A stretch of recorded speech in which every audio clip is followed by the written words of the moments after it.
બધાને ભીખુભાઈ ખુમાણના રામ રામ.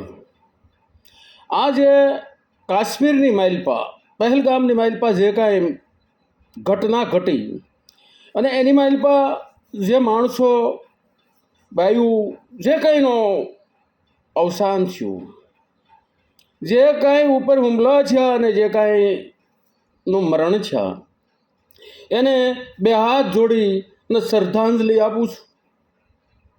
એના આત્માને પ્રભુ શાંતિ આપે એવી પ્રાર્થના કરું છું. અને જે લોકો ઘાયલ છે એને જલ્દીમાં જલ્દી પ્રભુ હારા કરી દે એવી પ્રભુને પ્રાર્થના કરું છું. આ ઘટના ઘટી આવી તો ઘણી વખત ઘટનાઓ બને છે, આવી અનેક વખત ઘટનાઓ બની છે, પણ ક્યારે કોઈએ બહુ નોંધ લીધી નથી.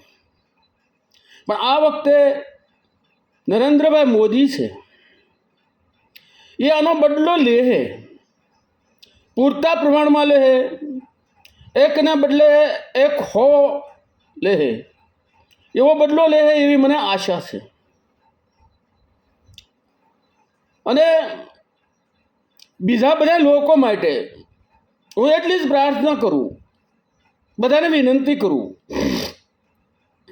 કે જે આ દેશદ્રોહી હોય, જે આ ગુનેગારને તો દેવો જ બદલો હોય, એને તો શિક્ષા કરવી જ જોઈએ.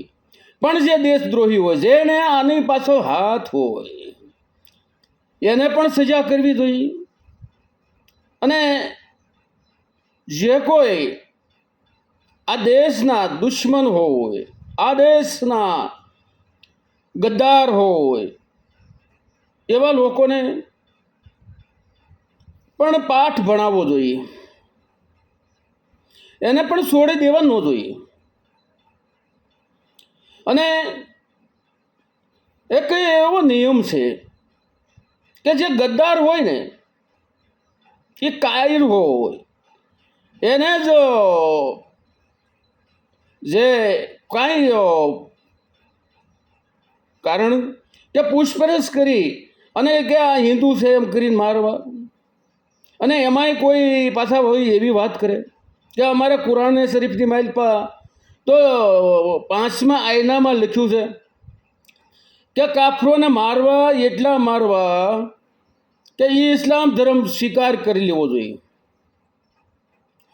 તો હિન્દુ ધર્મની માઇલપા પણ એવું તો લખ્યું જ છે કે હણે અને હણો. આપણે તો બીજું કાંઈ ન કરી શકીએ તો કાંઈ નહીં, પણ જે આ દેશના ગદારો હોય, આ દેશને માટે જેને લાગણી છે એની વાત નથી કરતો, પણ જે આ દેશના ગદારો છે એને હિજડા કહેવામાં આવે, કે જે પોતાના ન થાય, પોતાના દેશના ન થાય, પોતાના ધર્મના ન થાય, એ હિજડા કહેવાય. અને બાલે ઠાકરે એમ કહેતા કે જે માણસ આ બજારની માઇલ પર તાવ્યું પડે છે ને એ હિજડા નથી, પણ જે પોતાના ધર્મ વિરુદ્ધ વાત થતી હોય, પોતાના દેશ વિરુદ્ધ વાત થતી હોય, પોતાના દેશની ખંડિતતાને અખંડ નહીં ખંડિત કરવાની વાત થતી હોય, અને ત્યારે જે તાવ્યું પડે છે ને એ હિજડા છે. અને એક બીજી પણ એવી કહેવત છે કે મરદની જાનમાં શેમાં હુઈ જવું, મરદની શેમાં હુઈ જવું પણ હિજડાની જાનમાં ન જવું. તો આવા જે હિજડા છે અને જે આવા કૃત્ય કરાવે છે એને કોઈ વાતે છોડવા ન જોઈએ.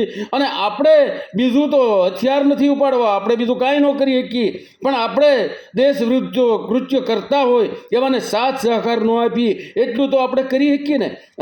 ઓમ શાંતિ.